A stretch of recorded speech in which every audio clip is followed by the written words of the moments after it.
Assalamu alaikum and peace.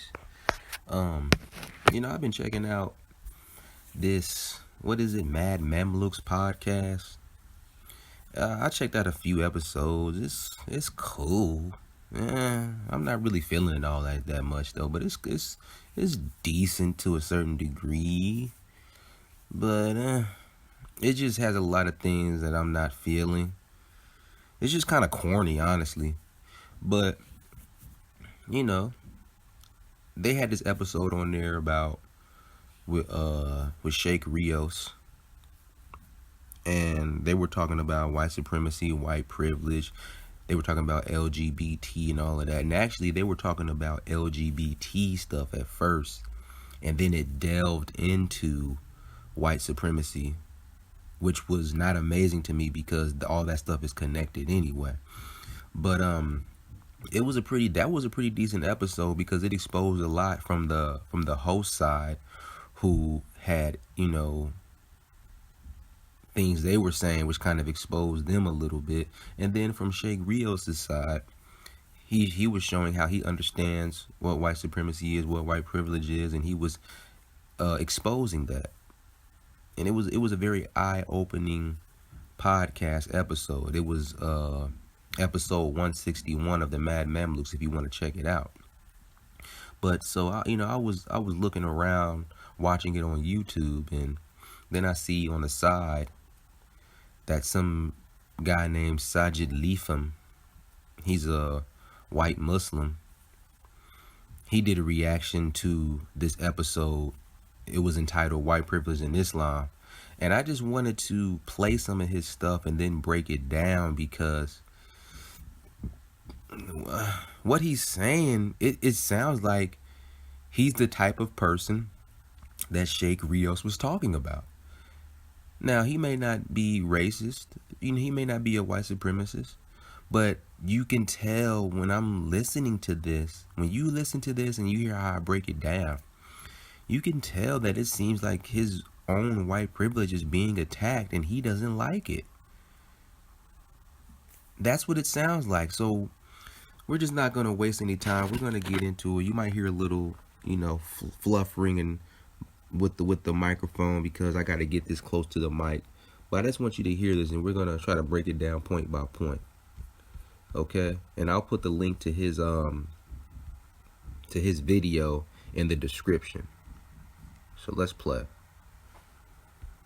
In this podcast that I found to be problematic, which is fine. You can disagree with me, I can disagree with you.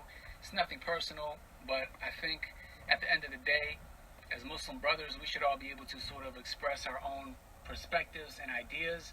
And as long as we all have ikhlas, it's all about finding the truth. So if I bring forth the truth, I ask that you accept it.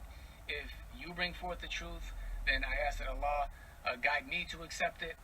And that's what it is. It's nothing personal. Okay, it's nothing personal. But as a so-called white American Muslim, I want to chime in. I feel like perhaps I can share my perspective. Since, being white and white privilege and white supremacy was part of the discussion, I like to talk about how I feel about the subject, and perhaps you can benefit from it. And I ask that Allah make it beneficial. So I just want to say that in the beginning, when Sheikh Yusuf was talking about the LGBT community, I felt like he was being very nice about it. Now listen to what he's saying. I'm not saying that he was saying like, oh, LGBT is halal and this and that, but just compare the way he was talking about it to the way that someone like Daniel Haqiqatjou talks about it. And I think you would agree that Sheikh Yusuf was being very nice. Very, very nice.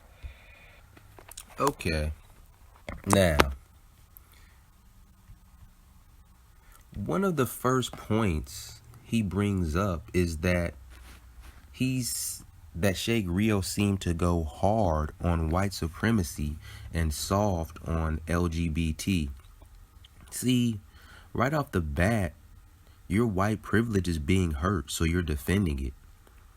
You're practicing your white privilege right now by saying that. And you go with this innuendo saying because LGBT is so clear cut in the Quran as haram, as if racism isn't. You want some, take it easy on white supremacy or at least be hard on us both. This is the same thing the host of the Mad Mamluks was doing. He started being on some all lives matter stuff. We're talking about white supremacy, and now you want to bring in everybody else and say, hey, they did bad stuff too. Hey, they're bad too. Why you being so hard on us? This is deflection talk. And that comes from white privilege to be able to say, hey boy, don't you worry about what I'm doing with your wife in this field out back. You didn't see anything. Keep picking that cotton. And the brother, Sheikh Rio, started going hard because one of the hosts started soft shoeing and making excuses for white supremacy in a way. He started coming with the deflection talk. Oh, come on, man. Every race has done unjust things. They're in power now, so it's their turn to do it. Don't be so hard on whiteness and white supremacy, please. And earlier in the show, he was talking about how his own people have very colonized minds. So throughout this show, when Sheikh Rios was calling white supremacy out, the host was showing the evidence that his mind has been colonized. It was almost as if the host was saying, hey, we got some listeners that worship whiteness alongside Allah, so don't make our white listeners or whiteness worshiper listeners feel offended too much. Okay, but white supremacy and white privilege is what we're dealing with now. And we have been dealing with since the Muslims conquered them in Europe. And since they conquered, since they overcame the Muslims and spread out on the earth, we have been dealing with white supremacy ever since. So this is what we focusing on, and this is what we talking about right now. Quit bringing everybody else as a way to soften the blow. That's you protecting Zaddy. That's that all lives matter bullcrap. And then look what he goes on to say. You would agree that Sheikh Yusuf was being very nice. Very, very nice. However, when it came to the topic of white supremacy, I feel like all of that niceness was out the door. I feel like he had very strong convictions about white supremacy, about white people, their responsibility in being white and having white privilege. So, right off the bat, I wanted to sort of look at that because... Okay, why not go hard on white supremacy? What's the deal? The whole reason we on this earth, first because it was written, but what was a part of that, what was written for us to happen was because of Iblis that we're down here on this earth.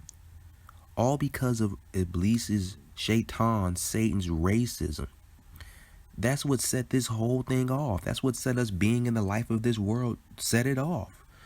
Surah 7 verse 12. What did Iblis say? What did Satan say when Allah asked him, why didn't you prostrate to Adam? Iblis said, because I'm from the jinn race. I'm created from fire, and he is of the human race. He is made of clay. I'm better than him. Racism. Allah didn't take this lightly. Allah kicked Satan out of the heavens and told him he will be put in hell because of his actions and those who follow him. And what did Iblis say when Allah kicked him out of paradise for his racism? In Surah 7:16 through 17, Satan said, because you have put me in error, I will surely sit and wait for them on your straight path. Then I will come to them from before them and from behind them and on their right and on their left, and you will not find most of them grateful. So he has continued to deceive the human race from the very beginning out of his racism. He's the one who came to the people of Lut and suggested to them to sodomize the men who they thought were stealing as a punishment. This is how it all started. He inspires false desires. Surah 4 verse 119.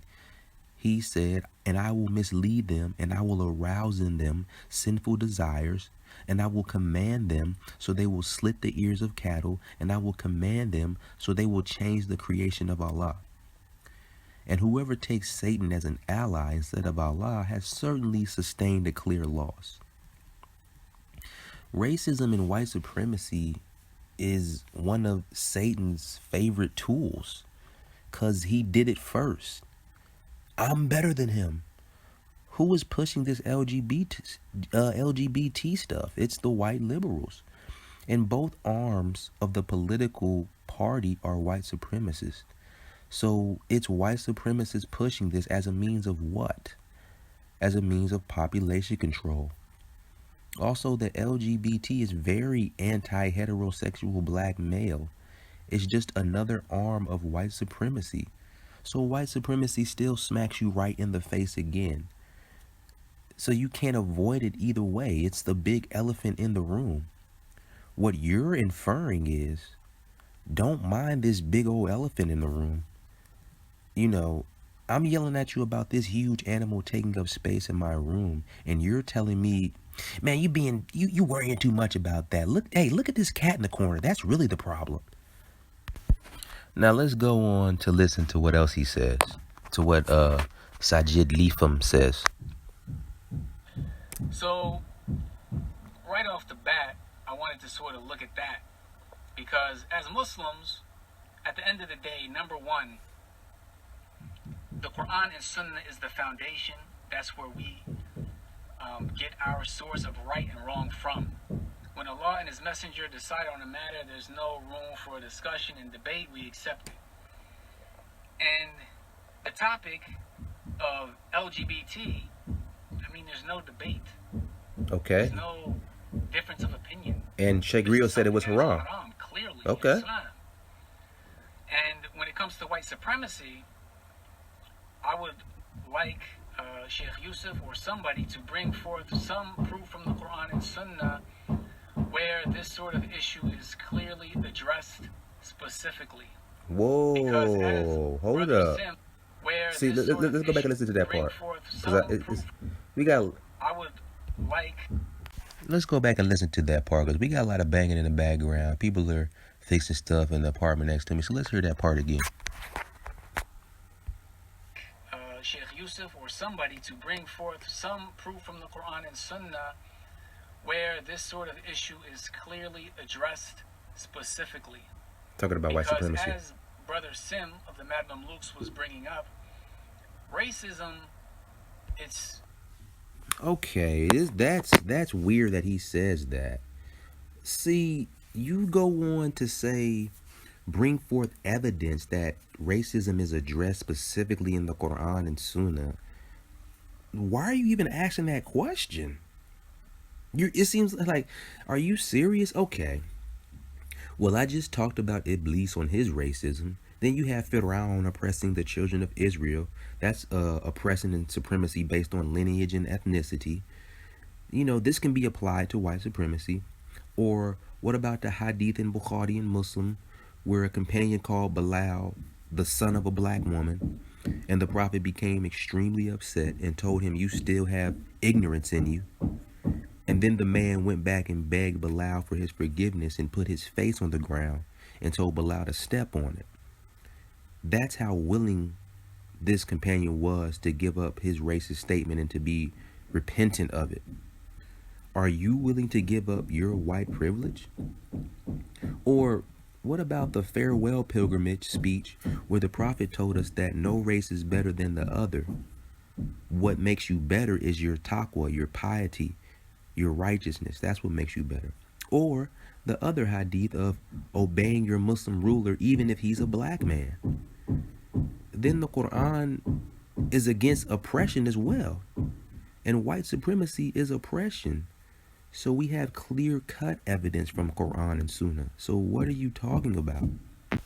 But then listen to this part. It makes it confusing because now he's asking for evidence from Quran and Sunnah, specifically that white supremacy is haram. But then he goes on to say this. An issue in and of itself, whether it's white people, black people, brown people, whatever color Hold on. you think an issue in and of itself. Sorry. Bringing up racism, it's an issue in and of itself, whether it's white people, black people, brown people, whatever color you can think of. All lives matter talk. Islam is clearly against racism. Racism is haram. As for white people being held... Okay, so, like, what was the point of that? So then, what are you even saying? Because even though I just proved from Quran and Sunnah that white supremacy is haram, is a major sin, what are you saying? Oh, well, the Quran and Sunnah didn't specifically say white supremacy. Okay, so white supremacy is fine? What are you talking about? But then you do this whole talk around.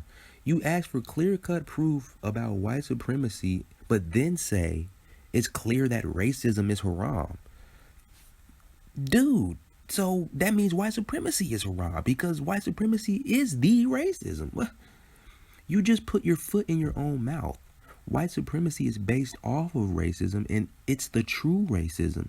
So the fact that you're saying racism is haram, but then asking where is it clear cut that white supremacy is haram, is very confusing, and it makes it sound like, not saying you are, but it makes it sound like you are saying white supremacy is fine as long as it doesn't have racism.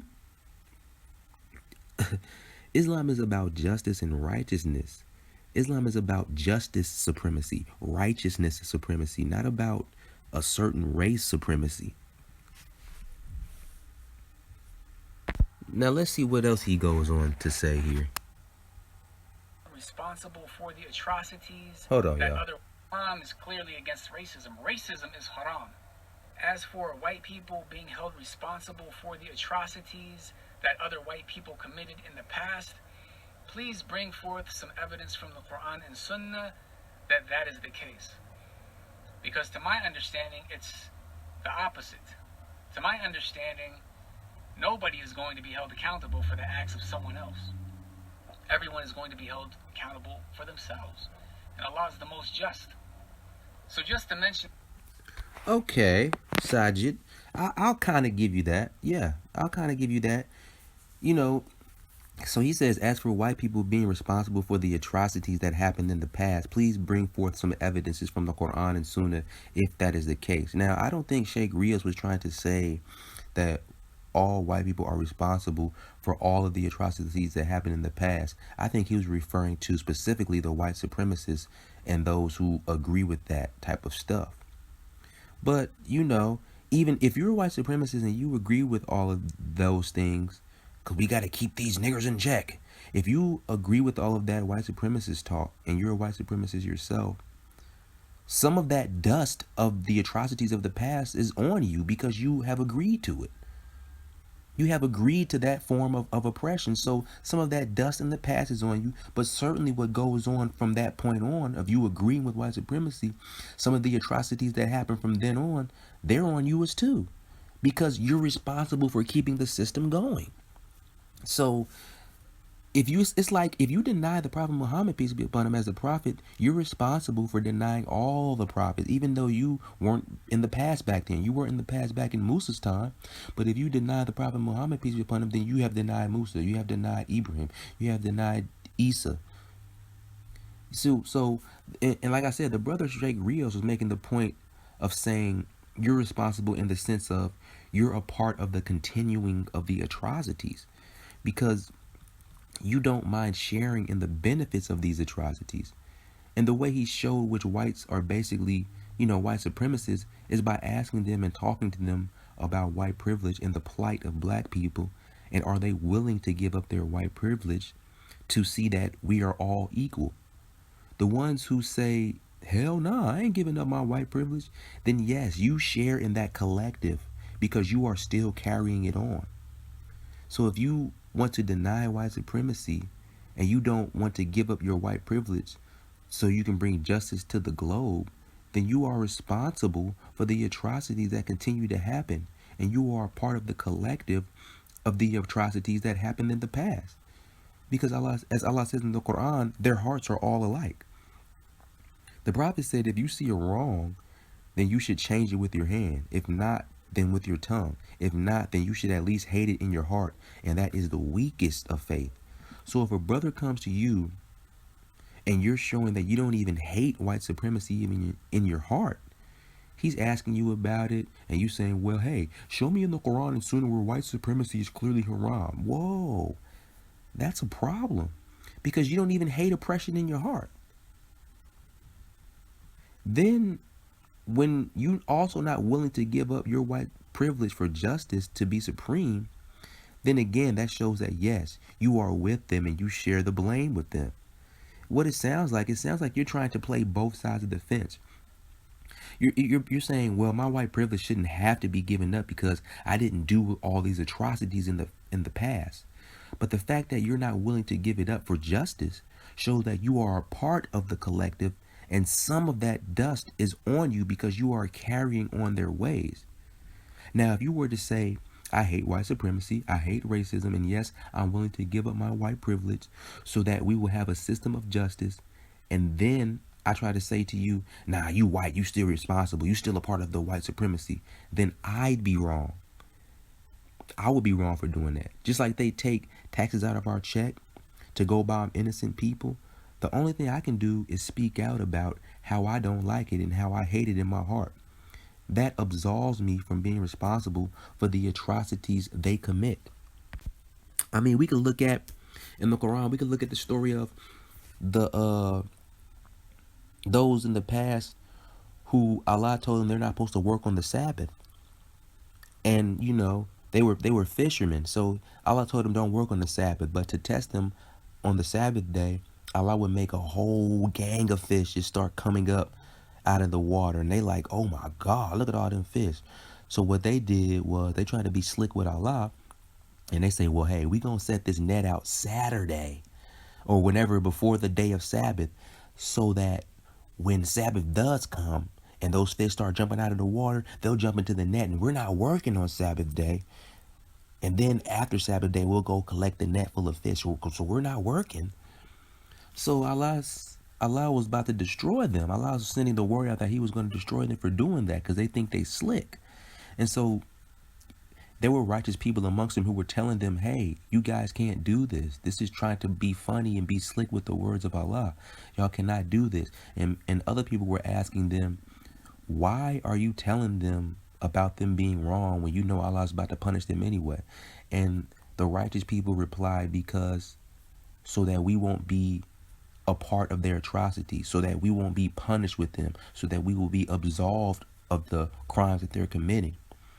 Because if you don't enjoin the good and forbid the evil, then you will be punished along with those who are punished. Now, when you are raised on the day of judgment, you may be raised and go to paradise, but you're going to be punished with those people who are being punished because you didn't say anything. You didn't stand up. You didn't hate it in your heart and stand up and say something about it.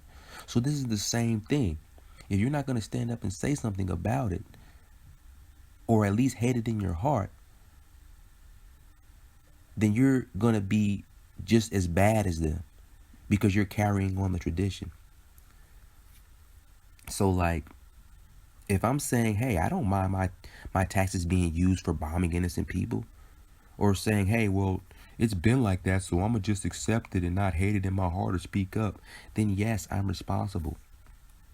And if you listen to him, he wasn't just saying if you're white, period. Sheikh Rios wasn't saying that, because they asked him more and he clarified, like I said, that he was talking about those who aren't willing to give up their white privilege for justice or willing to stand against white supremacy. Now, if he made a mistake in saying they're responsible for all that stuff, that could be a mistake, but I don't think he was saying that or was talking about that. But if you subscribe to white supremacy or white privilege, then you are responsible for what goes down from that point. Because Rios was like, challenge them to give up their white privilege, which is him basically exposing which side you're on.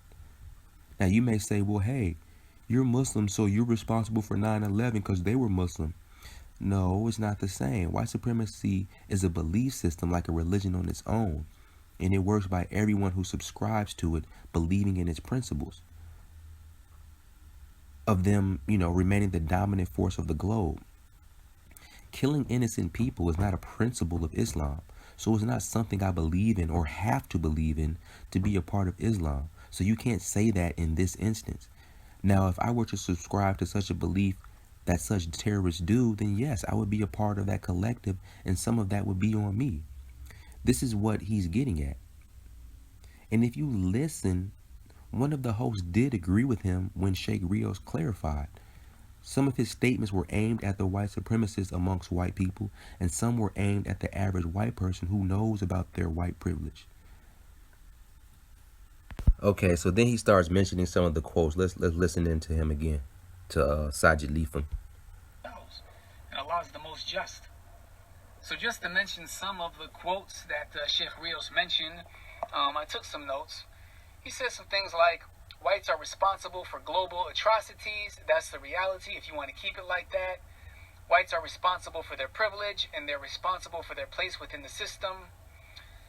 All white people are responsible for their privilege. You're responsible for that whole system because you're participating in the ideology. That's a Nazi type of concept.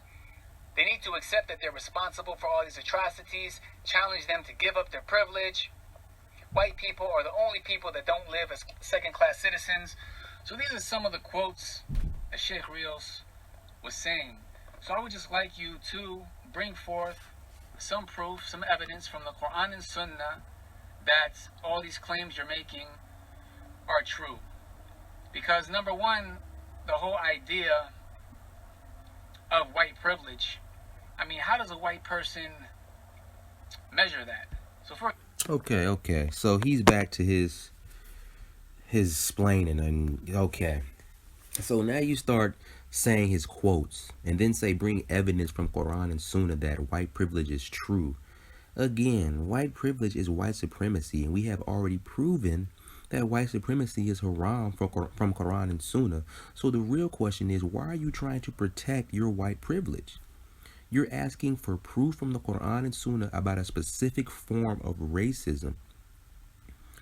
The average Muslims without a good amount of knowledge might not be able to answer you, and this is who you seem like you're targeting or something. Having privilege based on race is not justice. And Islam is all about justice. So for you to even question if it can be proven to be wrong by Quran and Sunnah shows me you're not knowledgeable about it. Then that means you shouldn't even be speaking on it. Which means the reason you're speaking on it is because you felt that your white privilege is being attacked. Also, again, since we can't specifically find the words white privilege specifically as a term addressing the Quran and Sunnah, are you saying or trying to imply that white privilege is halal or that white supremacy is halal? Benefits in life overall given based on race are just? And since you can't prove that it isn't, then it's fine for you to have? Because if you don't believe that, then why are you asking for evidence that injustice is sinful when you already know that it is? Now let's listen into what else he says. How does a white person measure that? So for example, so he's saying, how does a white person measure white privilege? Let's say that I'm a white guy, and I want to know what my privilege is. I want to know how I'm supposed to give it up. I want to know how I can even measure it. Is this even a sincere question? Are you really trying to know so that you can give it up? Because there are, all due respect, there are a lot of people who aren't white that like to... Okay. Now, he's about to get into some other stuff. We're going to address that too, but then he does that other... It's like, I don't know if this is a knee-jerk reaction by many white folk who may not even know they're doing it, but then he starts going into the whole denying it even exists mode or trying to play dumb about it. Talking about some, how do I measure white privilege? Okay, since you want to play dumb, you measure it by this. Would you like to trade uniforms, i.e. skin color, with the black people of America for the rest of your life? White privilege is an extension of white supremacy, an extension of injustice. So who is it being unjust to? Black people. So would you like to trade skin color to that of a dark-skinned black man for the rest of your life? Now, you could troll just to make me look incorrect and say, yeah, I would. But you know the answer would be no, because you know how black people are treated in this country. And you know what Sheikh Rio said is true about white people being first class citizens in America. This is why you wouldn't give it up. This is why you wouldn't trade places. You want to be in danger of losing your life every day you walk out the house? You want loans denied to you? You want to be followed around in stores? You want to be automatically guilty until proven innocent in the court of law? White privilege was proven in the Dred Scott decision, look it up, where the Supreme Court said that the black man has no rights that a white man is bound to respect. Now they try to say all this changed. Yeah, maybe on paper, but that ruling still lives on today. You see Dylan Roof walk into a church and kill people, but then get taken to Burger King and taken to jail alive. He wasn't even killed. No harsh arrest, none of that. But Eric Garner standing outside of a store is strangled to death. Botham Jean sitting in his home eating ice cream is murdered in cold blood, not even committing any crime. And this type of stuff happens regularly. This whole benign neglect of black Americans in politics. I mean, we could go on and on about white privilege and how it's measured, but the fact you're not willing to trade uniforms will say enough. Unless you don't mind being oppressed, unless you don't mind being a second-class citizen in your own country. And then you may say, well, what about poor white people? What privilege do they have? They still have their white skin. They still can call the police on you and get you killed, and that satisfies them enough. They could still be happy knowing at the end of the day they aren't a nigger. So they could kill you and have a high chance of getting away with it if they wished. They could rape you, your girl, and have a high chance of getting away with it if they wished. If they actually take a bath and get a haircut and clean up, they could walk into many establishments and get a higher paying job than you just because their skin is white. White privilege is when all the other white immigrants started coming to America when it was first built so they could get free land, free housing, and hell, even free slaves just for being white. That's white privilege.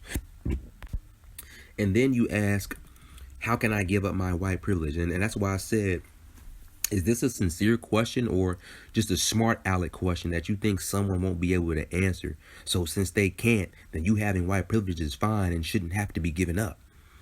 First way to give it up is to call out white supremacy and racism whenever you see it or hear about it. White supremacy and white privilege operates on a code, one of which is we don't call out white supremacy. We pretend it doesn't exist or that it's just here and there, not an overall system. No. You call out the whole system and call out the instances as well. Secondly, as you are calling it out, you have to call it out to your own people, to other white people. Black folk already know about it. So call it out with your people, with other white people, and force them to deal with it and tell them how this is unjust and how they need to be against it too. Because white supremacy and white privilege operate on everyone being fine with it and not calling it out. That's one of the main two ways that you can give up this white privilege. Then in other ways, if you're on a jury and a white cop done killed an innocent black man and you know that he's guilty, you convict that cop. You say guilty. You don't go along with the suspected white supremacists on the jury or those who are just on code to not lock up a white cop. No, you go against them and call out the racism behind the killing and you say, no, this person is guilty. He needs to be in jail or get the electric chair. If you're one who votes, you push for reparations for black Americans. You call out candidates who are not addressing black issues. There are many ways to give up your white privilege. John Brown is a good example purely on a case study level. Look him up. Now let's listen to what else Sajiid says. Because there are, all due respect, there are a lot of people who aren't white that like to talk about what it's like being white. It's well known white people have no business saying what it's like being black or brown, or because we don't know. I'm not trying to claim I know what it's like being black, but doesn't that work both ways? Can't somebody who's not white not understand what it's like being white? Don't all individuals have different histories, different backgrounds, different experiences? So when it comes to our responsibilities, let's talk about the Quran and Sunnah. We have a responsibility to Allah. Okay, here he goes with that. Okay, look. Then you start talking. He starts talking all this. Uh, I can't understand what it's like to be white, and then try to flip it and bounce it and remix it and say, well, I can't understand what it's like to be black, so you can't understand what it's like to be white. Why can't I? See, I may not know to the full extent unless I actually have the white skin, or you may not know to the full extent because you don't have black skin.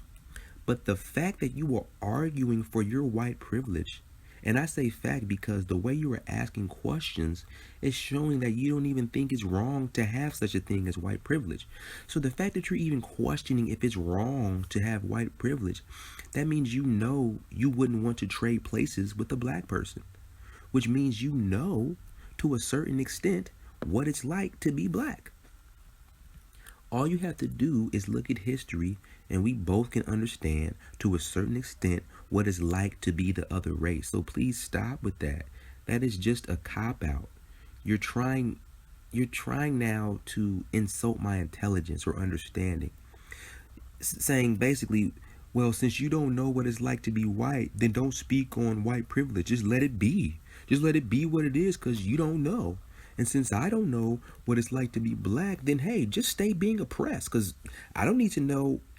I don't need to know about it anyway, nor am I going to try to understand. That's what you're saying.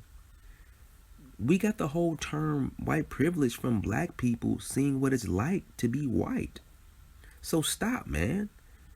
W.E.B. Du Bois in the 1930s spoke on this privilege, although he called it, psychological wage. He addressed it in his book Black Reconstruction in America. Then in the mid 1960s, Theodore Allen began a 40-year analysis on white privilege, and he was saying the same things that Sheikh Rios was saying back then about how many white people have to recognize their white privilege and give it up. And he was also trying to have a John Brown commemoration. And this is how I know you know what it's like to be black, because John Brown himself understood it and fought against it. He understood his white privilege and gave it up by using it to his advantage for the empowerment of black people. Now let's go back and listen to what Sajid was saying, because he started talking about Islam and how it's, the pillars of Islam. They start talking about enjoining good and forbidding evil. Okay, let's listen. And, of course, enjoin good and forbid evil. So, enjoining good and forbidding evil, this was something you seemed to leave out when you were talking about LGBT. No, because you just said at the beginning that he didn't leave out that it's haram. You just said that he didn't go as hard at it. But it's something that you brought up when you were talking about white supremacy. So I just want, please let me know. Let me know what privilege I had being white. If you know about my history, my ancestors, please let me know. Let me know what my specific ancestors did. See? If, you seeing me having white skin, being somebody who would be classified as white, please let me know what my specific ancestors did. Oh, here he my goes lineage. with the... Let me know what they did.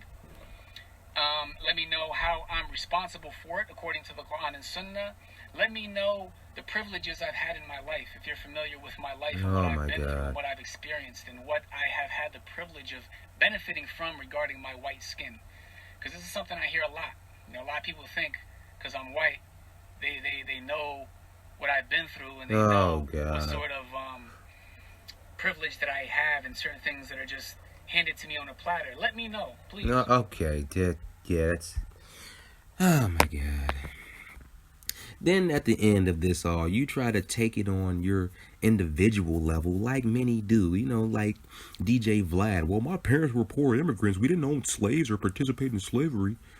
Yeah, but your parents came over and benefited off their white skin. You're just going in circles now. Everything you're asking for has been given to you and proven. And this is how I know that your white privilege, you felt that it's being attacked.